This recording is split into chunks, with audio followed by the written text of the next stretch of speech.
ജാതകത്തിൽ 9ാം ഭാവം ഭാഗ്യം, കർമ്മം, തൊഴിൽ വേണമല്ലോ. അതിൽ കൂടെയല്ലേ നമുക്കൊരു ഭാഗ്യം ഉണ്ടാകുക. പിന്നെ അടുത്ത ഭാവം 11ാം ഭാവമാണ്. അതാണ് ലാഭാധി ഭാവം. ഈ 3 ഭാവങ്ങൾ ശ്രദ്ധിച്ചിട്ട് ഇതിൻ്റെ ഗ്രഹങ്ങളുണ്ട്.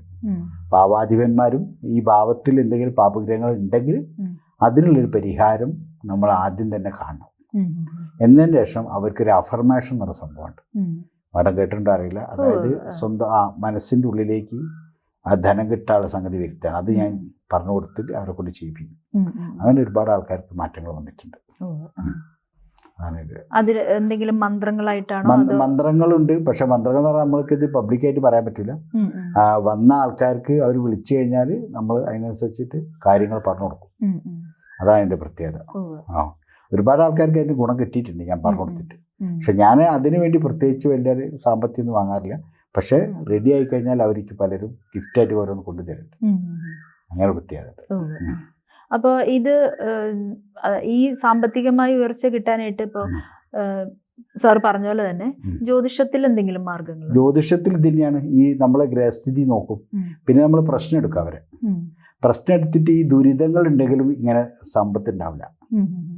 ഞാൻ പറഞ്ഞ മനസ്സിലായി. നമുക്ക് ഒരു റോഡ് ബ്ലോക്കായാലും വണ്ടി പോകില്ല എന്ന് പറഞ്ഞ മാതിരി ഈ ദുരിതങ്ങൾ ഉണ്ടോ നോക്കും പ്രശ്നപ്രകാരം. അപ്പോൾ ആ ദുരിതങ്ങൾ റെഡിയാക്കാനുള്ള അതിൻ്റെ ദോഷങ്ങൾ തീരാനുള്ള കർമ്മങ്ങൾ കൂടി അവർക്ക് പറഞ്ഞു കൊടുക്കും. അപ്പോഴാണ് അവർക്ക് ശരിക്ക് കാര്യങ്ങൾ നടക്കുക. സമ്പത്തിനെ നമ്മൾ മോഹിക്കണം, അങ്ങേതല മോഹിക്കണം. അപ്പോഴേ സമ്പത്ത് നമ്മുടെ അടുത്ത് വരുള്ളൂ. സമ്പത്ത് നമ്മൾ മനസ്സിലേക്ക് കൊണ്ടുവരണം. നമുക്ക് ആകണം. ഇപ്പോൾ മിക്ക ആൾക്കാർ ഒരു സമ്പത്ത് ഉണ്ടാകാത്തതിന് ധാരാളം ചിലവർ ആഗ്രഹിക്കുന്നില്ല. നമുക്കൊന്നും വേണ്ട, ജീവിച്ചു പോയാൽ ഇങ്ങനെയാണ് മൈൻഡ്. അങ്ങനത്തെവർക്ക് ഒരിക്കലും ഉണ്ടാവില്ല. പണത്തിനെ ഭയങ്കരമായി ആഗ്രഹിക്കണം, ഇഷ്ടപ്പെടണം.